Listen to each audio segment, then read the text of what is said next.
Salut à tous, c'est Mangaka. Aujourd'hui, partie 2 du Et si le SSJ God était la seule transformation divine de DBS. C'est parti.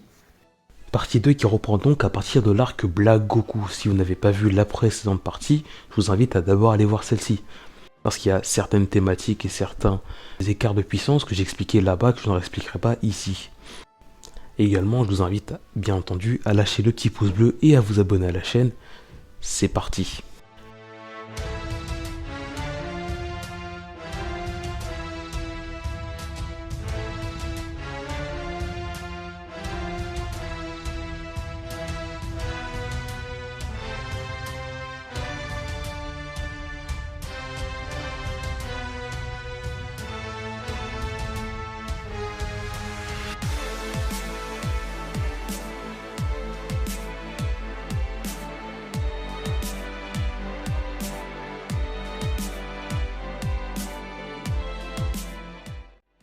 Lors des derniers événements, le guerrier venu du futur était venu avertir les guerriers Z d'une menace encore jamais égalée.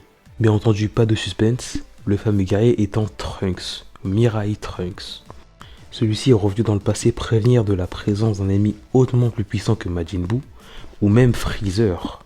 En effet, dans notre histoire, les guerriers de Freezer ont parcouru l'univers tout entier afin de retrouver la planète Namek, du moins la nouvelle planète Namek, et ont ressuscité Freezer, qui est retourné sur Terre afin de détruire ce qu'il reste de l'humanité. Malheureusement pour l'ex-empereur de l'univers, Trunks était devenu d'un monde totalement différent de l'œuvre originale. Ici, Trunks a utilisé la salle de l'esprit et du temps de son monde, déserté depuis des années auparavant, afin de gagner en puissance et atteindre le SSJ2 plus rapidement. De ce fait, lorsque Kibito et Shin sont venus le chercher sur Terre pour l'entraînement à la Z-Sword, celui-ci a réussi à la sortir plus rapidement que prévu, et son potentiel a été éveillé par le vieux Kaioshin, en passé à un stade de puissance totalement hallucinant et à des années-lumière de Dabra ou Majin Buu. Celui-ci étant comparable à Ultimate Gohan, il a réussi à terrasser la menace Freezer avant que celui-ci ne passe en Golden.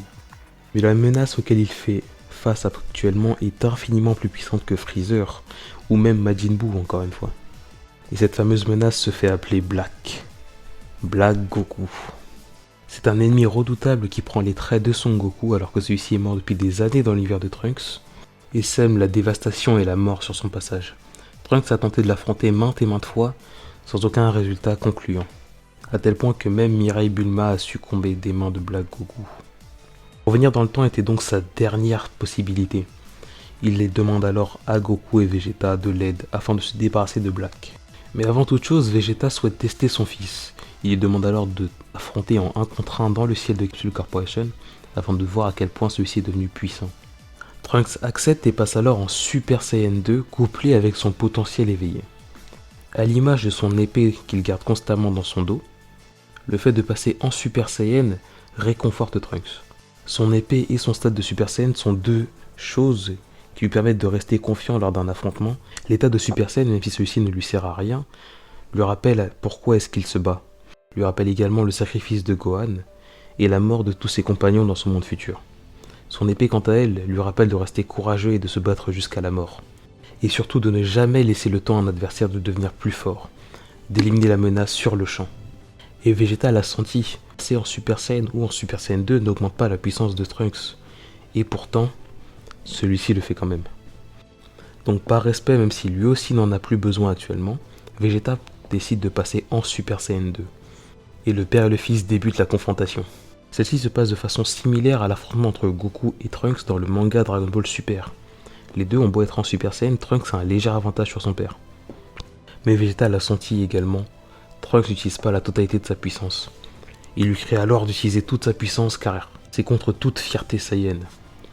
Trunks obéit alors et déploie toute sa puissance d'un coup.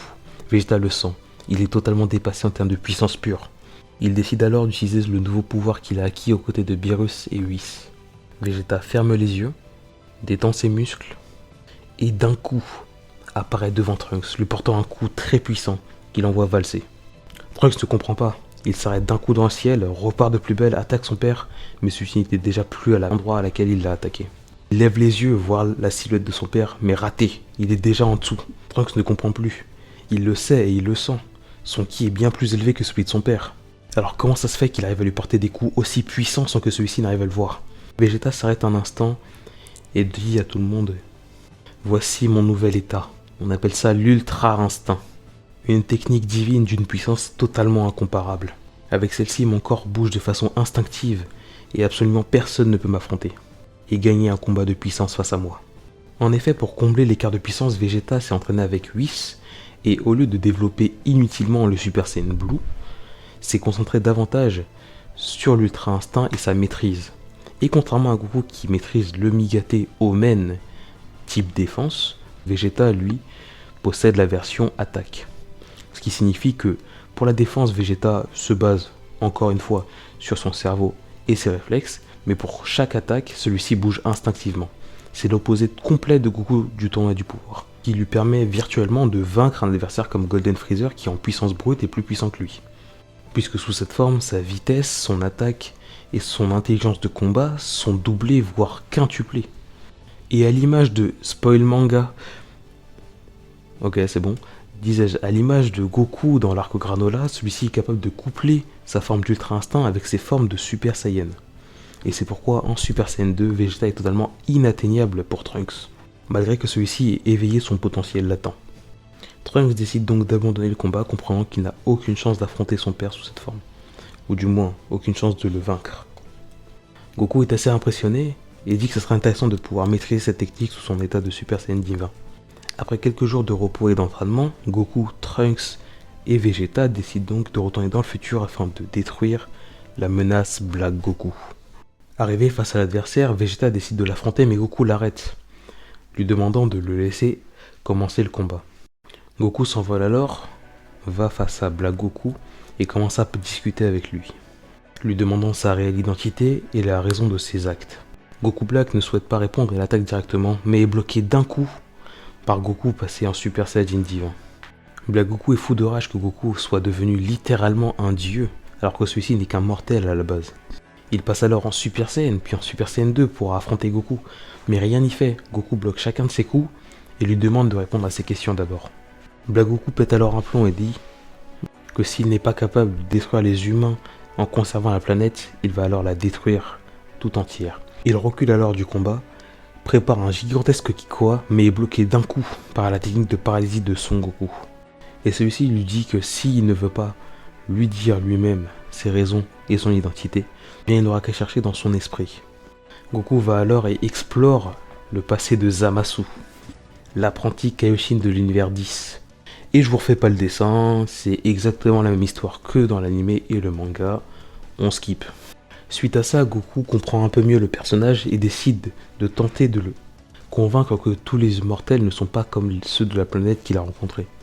Il lui tend alors la main lui proposant de découvrir l'univers 7 et les mortels qui peuplent cet univers-là, afin de tenter de changer d'avis par rapport à eux. Mais Zamasu est totalement dans le déni, ne souhaite pas faire alliance avec Goku, ne souhaite pas découvrir son univers. La seule chose qu'il veut faire, c'est détruire tous les mortels. Goku tente alors une énième fois de le convaincre que ce n'est pas la voie à suivre et que ce n'est pas une bonne chose pour lui. Mais Black Goku n'entend pas raison. Il lance alors une technique sacrificielle, un peu à la Majin Vegeta, pour détruire toute la zone. Goku se téléporte afin de protéger Vegeta et Trunks, et s'éloigne tous du combat. Vegeta demande ce qu'il s'est passé et pourquoi est-ce qu'il s'est fait auto-détruire. Et Goku lui explique la situation, lui expliquant que Zamasu, donc l'apprenti Kaioshin, était un dieu, et que celui-ci a été aveuglé par les ténèbres, n'étant plus capable de voir le bon dans l'univers et dans ses habitants. Mais au même moment, au niveau du presque cadavre Black Goku, une silhouette verte apparaît et le soigne, le régénérant totalement. Vous l'avez deviné, vous avez lu le manga, bien entendu, c'est l'autre Zamasu. Black Goku utilise alors la transmission instantanée, ou le déplacement instantané, je sais pas pourquoi je dis transmission, mais vous avez compris, pour se téléporter devant Goku, Trunks et Vegeta, de retour en pleine forme.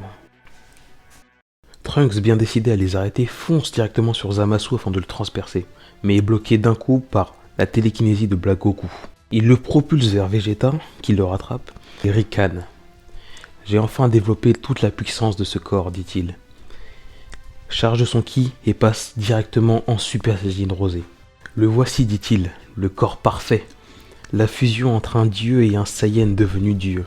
Voici l'étape ultime de ta transformation, Son Goku, le Super Saiyajin rosé. » L'essence divine de l'hôte, ainsi que le corps de Saiyan maîtrisant le Super Saiyajin divin, ont pu donner une transformation supérieure au Super Saiyajin divin.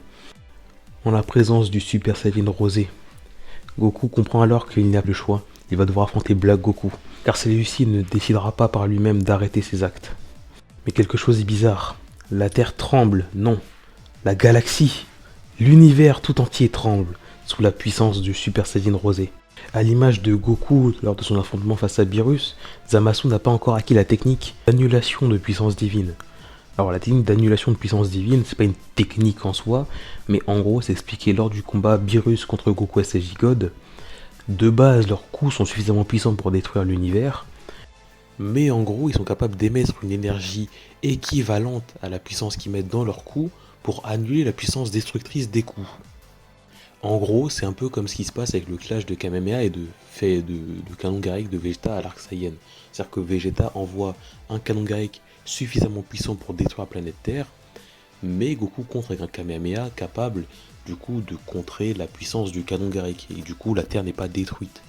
Sauf que là, au lieu que ce soit l'adversaire qui le fasse, et c'est l'individu lui-même. En gros, quand Beerus et Goku s'affrontaient, ils émettaient cette énergie pendant qu'ils frappaient. Et c'est pour ça que rien n'a été détruit en gros. Donc ici, Black Goku n'est pas capable de le faire en déployant son aura. Donc la puissance de son aura seule est sur le point de détruire l'entièreté de l'univers. Car si Goku en Super Saiyajin divin est environ à 70% du niveau de Beerus, Black Goku quant à lui doit être environ autour des 80-85%. Goku le comprend alors, il faut éloigner Black Goku de l'univers sous peine de détruire tout ce qui existe. Il se téléporte alors sur lui et le téléporte dans la planète des Kaioshin, sur laquelle se trouvent du coup Kaioshin et Kibito, qui n'ont pas été tués face à Babidi et Dabra car Trunks était devenu plus puissant en utilisant la salle de l'esprit et du temps.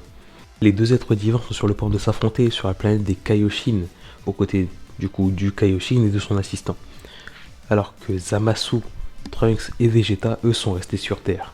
L'écart de puissance entre les guerriers étant tellement grand, Goku décide de les laisser sur Terre afin de ne blesser personne. Et il demande à Kaioshin de les rejoindre. Il utilise alors le Kaikai avec Kibito afin de laisser les deux êtres divins s'affronter entre eux. Black Goku demande alors à Goku s'il est au courant que malgré que le domaine des Kaioshin soit plus résistant que n'importe quelle planète de l'univers, celle-ci finira aussi par être détruite dès le premier coup qu'ils échangeront. Goku répond alors que ce n'est pas une mauvaise information et décide alors de lancer un Kai en direction de Black Goku. Celui-ci l'esquive aisément, mais le but n'était pas de toucher Black Goku, mais de créer une faille dimensionnelle dans laquelle les deux guerriers vont pouvoir s'introduire afin de poursuivre leur affrontement si le domaine des dieux finissait par être trop amoché. Pendant ce temps sur Terre, Zamasu est maîtrisé sans difficulté aucune, s'étant déjà bien supérieur à lui, Vegeta n'a même pas eu besoin d'intervenir. Kaioshin et Kibito arrivent, demandant des explications à Vegeta et Trunks, ce qu'ils font, pendant que les deux guerriers divins s'affrontent dans des failles. Vous voyez le combat Gogeta-Broly ? Exactement comme ça, mais sur plusieurs dimensions. Goku l'a senti, Black Goku n'est pas incapable d'utiliser la technique d'annulation, il ne le veut simplement pas. Il fait volontairement exprès de détruire tout ce qu'il touche. Malheureusement, aucune de ces techniques, que ce soit la technique de paralysie divine, la technique de télékinésie, ou même le Mafuba ne sont utiles contre Black Goku. Ayant son corps et donc ses souvenirs corporels, il est capable de contrer chacune de ses attaques avec leur contraire. Les deux finissent tout bonnement par s'annuler à chaque fois. Malheureusement pour Goku, Black Goku est légèrement plus puissant que lui. Ou du moins c'est ce que pense Son Goku. Il sait qu'une technique comme le Genki Dama ne serait pas du tout utile car, à l'image du Mafuba, il se ferait contrer. Malheureusement, cela signifie qu'il n'y a aucune technique lui permettant de contrebalancer l'issue du combat. Il ne sait pas quoi faire, il est totalement désespéré. Il utilise alors la téléportation instantanée pour revenir sur la planète Terre, mais Goku Black le suit. Et avant que Goku ne dise quoi que ce soit, Black Goku l'interpelle et dit « Tu penses faire quoi donc ? Continuer à fuir ? T'unir à ces misérables insectes pour nous affronter ? Ou même mieux, fusionner ?»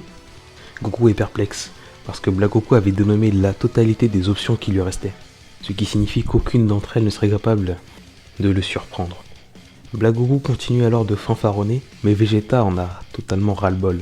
Il fonce sur lui en Super Saiyan 2 utilisant l'Ultra Instinct et décide de mener le combat face à lui. Malheureusement pour lui, ayant uniquement la version offensive de l'Ultra Instinct, il se fait totalement défoncer. Il arrive à porter des coups à Black Goku, mais malheureusement pour lui, chaque coup qu'il prend en retour est infiniment plus puissant à subir que ceux qu'il fait subir à son adversaire. Goku, après avoir observé Vegeta, tente alors de copier sa technique. En retournant au combat, il utilise alors une version du Migate no Goku défensive, ce qui lui permet de tenir un peu plus longtemps face à Black Goku, mais qui n'est totalement pas suffisant. D'autant plus que Black Goku lui aussi a réussi à copier sa technique. Il se demande alors que faire. Black Goku est devenu totalement invincible. Il est actuellement capable de sceller ses adversaires, se régénérer, et a une puissance bien au-dessus de chacun d'entre eux, une défense équivalente, et maintenant même la capacité d'esquiver absolument tout. Sans compter le fait que chaque seconde qu'il passe sous sa forme de Super Saiyan rosé est en train de détruire l'univers. Vegeta se relève malgré lui et dit à Son Goku qu'il a une option, mais qu'il faut pour cela qu'il retourne dans le passé. Ils essaient alors de battre en retraite, mais Black Goku ne compte pas les laisser faire. Il continue de harceler Goku et Vegeta pour qu'ils ne puissent pas fuir, et laisse Trunks sur le côté, ne le considérant plus que comme un insecte incapable de lui servir à augmenter sa puissance. Goku a alors une idée. Demander à Kaioshin d'utiliser son Kaikai afin de les emmener sur une autre planète. Ils se rendent alors sur la planète Vampa, sur laquelle se retrouvent un Broly alternatif et un Paragus alternatif. Goku sait que malgré son potentiel évolutif totalement incroyable, Broly serait totalement incapable d'affronter un Black Goku rosé à pleine puissance actuellement. Il se ferait tuer instantanément avant de pouvoir progresser. Il se retéléporte alors sur une autre planète, et encore et ainsi de suite. Pendant les déplacements, Goku dit aux autres que pour pouvoir fuir dans le passé, il faudrait que Black Goku ne soit plus capable de sentir leur ki. Et pour cela, il n'existe qu'un seul endroit où on est incapable de sentir le ki des personnes qui s'y trouvent. Trunks rebondit alors, la salle de l'esprit et du temps. Il téléporte alors maintes et maintes fois afin que Black Goku ne puisse pas les suivre. Et lorsque celui-ci est assez loin dans l'univers, il se retéléporte sur Terre, au palais de Kami-sama, entre dans la salle de l'esprit et du temps et utilise la Time Machine afin de retourner dans le passé. Alors, parenthèse, je sais pas du tout si c'est possible en vrai. Ça se trouve, en toute logique, il se retrouve dans un univers totalement alternatif, mais là, on va faire comme si. Shin et Kibito étant à l'intérieur de la salle de l'esprit et du temps, ils sont indétectables par Black Goku. Il faudra alors plusieurs longues heures afin de comprendre qu'il se trouve ici.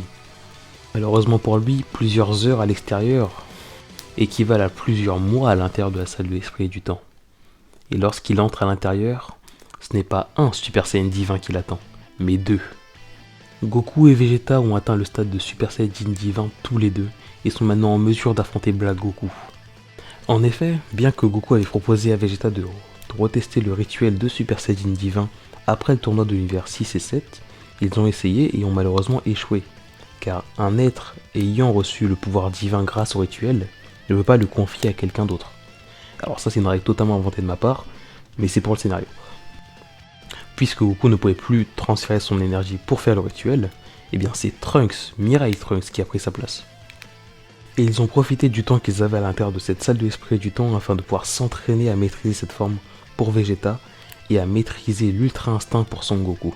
Ils se pensent en mesure de pouvoir affronter Goku Black, qui lui n'a fait que se balader dans l'espace pendant plusieurs heures. L'heure de la confrontation finale est arrivée. Les guerriers s'échangent un regard, la tension monte, et d'un coup, bam, la confrontation débute. Et le combat est très similaire au combat qui a lieu entre eux lors du manga Dragon Ball Super, c'est-à-dire que Vegeta affronte Black Goku, et Goku affronte Zamasu. Et à l'image du manga, bon, bien entendu, Goku fracasse Zamasu, avec ou sans Super Saiyan divin, et Vegeta arrive à tenir tête à Black Goku en utilisant l'Ultra Instinct comme un boost de puissance au lieu du Super Saiyan Blue dans le manga. L'utilisant donc à la dernière seconde afin de dépasser en puissance et en vitesse Black Goku pour le prendre à revers et lui porter des coups puissants. Trunks, quant à lui, qui a été formé par Goku pendant leur passage dans le passé, a maîtrisé une technique spécifique et est emmené avec Kaioshin au Kaioshin Kai. Malheureusement, la salle de l'esprit et du temps, étant l'ancienne version de la salle, celle-ci commence déjà à montrer ses limites en se craquelant de part en part, étant sur le point d'être totalement détruite par la puissance des combattants. Goku, après avoir paralysé Zamasu, utilise son ki divin afin de maintenir la salle dans un état à peu près potable, permettant à Vegeta potentiellement de vaincre Black Goku et à Trunks de former la technique qu'il lui a enseignée juste avant. Vegeta continue alors de boxer totalement la tête de Black Goku, qui commence à perdre pied, et celui-ci se met à nouveau à rager, cette fois-ci sur Zamasu, lui disant que son immortalité ne lui sert à rien. Zamasu s'énervant également en disant que sa toute-puissance n'est pas si puissante que ça finalement, lui ordonnant de le libérer de la technique de paralysation de Son Goku.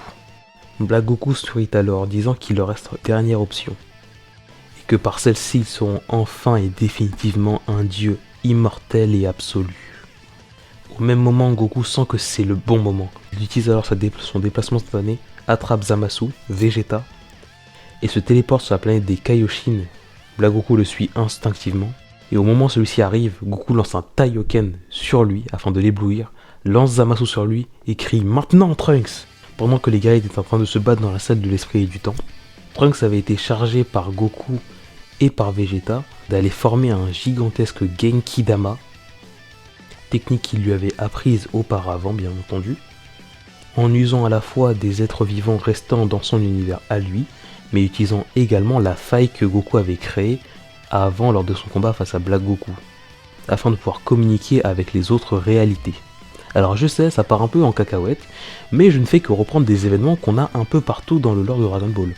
L'histoire de la faille créée, je reprends ça de Dragon Ball Xenoverse, parce que je trouvais l'idée très très cool. Donc on part du principe qu'ici, la faille qu'a créé Goku avec son onde de choc est à peu près similaire, vous voyez l'idée? Toute l'énergie du Genki Dama qu'avait formé Trunks s'agglomère autour de l'épée de Trunks, et celui-là lance une énorme vague de ki composée de l'énergie du Genki Dama vers Black Goku et Zamasu pour les détruire définitivement. L'explosion est colossale et est ressentie jusqu'au paradis. Mais malheureusement pour eux, une silhouette différente fait son apparition.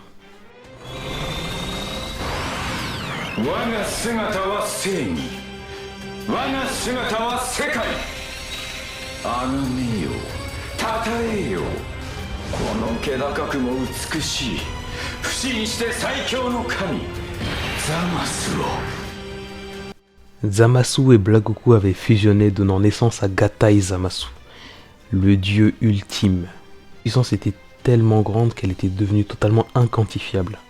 Zamasu s'était élevé à un tel niveau que même Goku et Vegeta sous leur forme Super Saiyan divin avaient du mal à percevoir son ki tellement celui-ci était dans une autre dimension. Et le pire pour eux, c'est que Zamasu n'était pas seul. Du moins, Gatai Zamasu n'était pas seul. Un deuxième Gatai Zamasu était derrière lui. En réalité, ce qui s'est passé, c'est que Zamasu et Black Goku ont fusionné dès que Goku a lancé Zamasu sur Black Goku, du coup. Malheureusement, la fusion fut immédiate, et malgré l'attaque de Trunks, à l'image du manga, Gatai Zamasu, qui fut désintégré, réussit à se reformer en plusieurs parties, ici 2. Il le savait désormais. Zamasu était devenu beaucoup plus puissant qu'eux, beaucoup trop puissant par rapport à eux. C'est alors qu'une silhouette connue fait son apparition, une aura violacée parue d'un accoutrement bleuté. C'était Beerus, de l'univers de Mirai Trunks. Il avait enfin décidé de reconnaître la menace qu'était Zamasu et décide de l'affronter seul, afin de le détruire. Les deux adversaires s'envoient des coups capables de fissurer l'espace-temps, leurs échanges de coups les propulsent de part et d'autre de l'univers, etc., etc. Mais malheureusement, étant donné que Gatai Zamasu a conservé la capacité adaptative de Black Goku, ainsi que la régénération de Zamasu, plus le combat progresse et plus il rattrape le niveau de Beerus et le dépasse, au point de se retrouver totalement vainqueur lors des échanges de coups. Si on reprend le barème de 1 à 10, comme c'était fait pour Battle of God, Goku 7, Beerus 10, 8 à 15, c'est comme si, bon alors le 8 à 15 on ne prend pas en compte bien entendu, mais c'est comme si Zamasu était à 12, que Beerus était à 10. Vous comprenez là où je veux en venir. Beerus se défend extrêmement bien, utilise même l'Ultra Instinct pour se défendre, finit par placer un Hakai face à Zamasu, mais aucune de ces techniques n'est suffisante. Pour se sortir du Hakai, Zamasu a simplement changé de dimension pour réapparaître ailleurs, sacrifiant alors une partie de son corps certes, mais qu'il a pu régénérer par la suite car pas détruit entièrement. Beerus comprend alors que Gatai Zamasu est immortel et décide alors d'utiliser sa fameuse technique pour vaincre les immortels. Mais avant de pouvoir la lancer, se fait transpercer par le deuxième Gatai Zamasu resté jusqu'alors observateur du combat. Zamasu ricane encore et encore, criant que maintenant même les dieux de la destruction ne peuvent plus rien contre lui. Il est devenu un dieu, mais également un chasseur de dieux. Beerus se relève prêt à tout pour l'empêcher de mener à bien son plan et lance une ultime attaque sacrificielle pour tenter de l'emporter avec lui, réduisant en cendres le Kaioshinkai et malheureusement, malgré cette attaque suicide, n'emporte qu'un seul des deux Zamasu, bloquant au passage temporairement la capacité de soin de l'original. En effet, lorsqu'un clone de Zamasu est créé, celui-ci a le niveau de l'original sans prendre en compte les capacités adaptatives que l'original a eues auparavant. C'est-à-dire que si l'original a gagné en puissance, eh bien le clone n'aura que la puissance initiale. Et donc après cela, Zamasu erre dans un espace vide sans possibilité de bouger, quand d'un coup Zamasu se retrouve téléporté. Et il tombe sur une espèce d'arène, il ne comprend pas ce qui se passe. Au moment de se relever, il se rend compte qu'il est dans une autre dimension, la dimension du vide. Au-dessus de lui se place le grand prêtre, déclarant que ses actes touchent plus que l'univers 7 et met en danger l'intégralité des univers. Zamasu commence à avoir froid dans le dos. Le grand prêtre rappelle qu'il ne peut pas se battre car la règle des anges lui interdit, mais que dans 48 heures, des guerriers capables de le vaincre feront leur apparition et auront pour but de débarrasser les univers de la menace qu'ils représentent. Il le laisse alors dans la dimension du vide. Suite à ça, le grand prêtre fait un tour dans l'intégralité des univers, demandant à chaque univers de ramener dans 48 heures les guerriers les plus puissants de chaque univers afin de débarrasser le multivers d'une menace du même niveau. On arrive donc à la fin de la vidéo, j'espère que ça vous aura plu. Je vous avais prévenu en revanche, c'est vite parti en cacahuète. Mais en réalité, moi c'est ce que j'imagine qui aurait dû se passer dans Dragon Ball Super. On parle de niveau divin, des personnages sont capables de détruire des univers en un coup. Je sais pas, le moindre déploiement de ki, ou je sais pas, un truc basique, c'est censé avoir des conséquences cataclysmiques normalement. Donc je suis parti sur cette base-là, et du coup vous avez compris, le tournoi du pouvoir, au lieu d'être une Battle Royale Echo Plus, ça va être un 1v100 genre. Donc au lieu que tous les univers s'affrontent entre eux pour qu'il y en ait un seul qui survive, vous avez capté, ils feront tous alliance pour que tous les univers survivent. Donc la partie 3 sera bien entendu plus courte que les autres et arrivera quand elle arrivera. C'était Mangaka, je vous dis à plus, salut.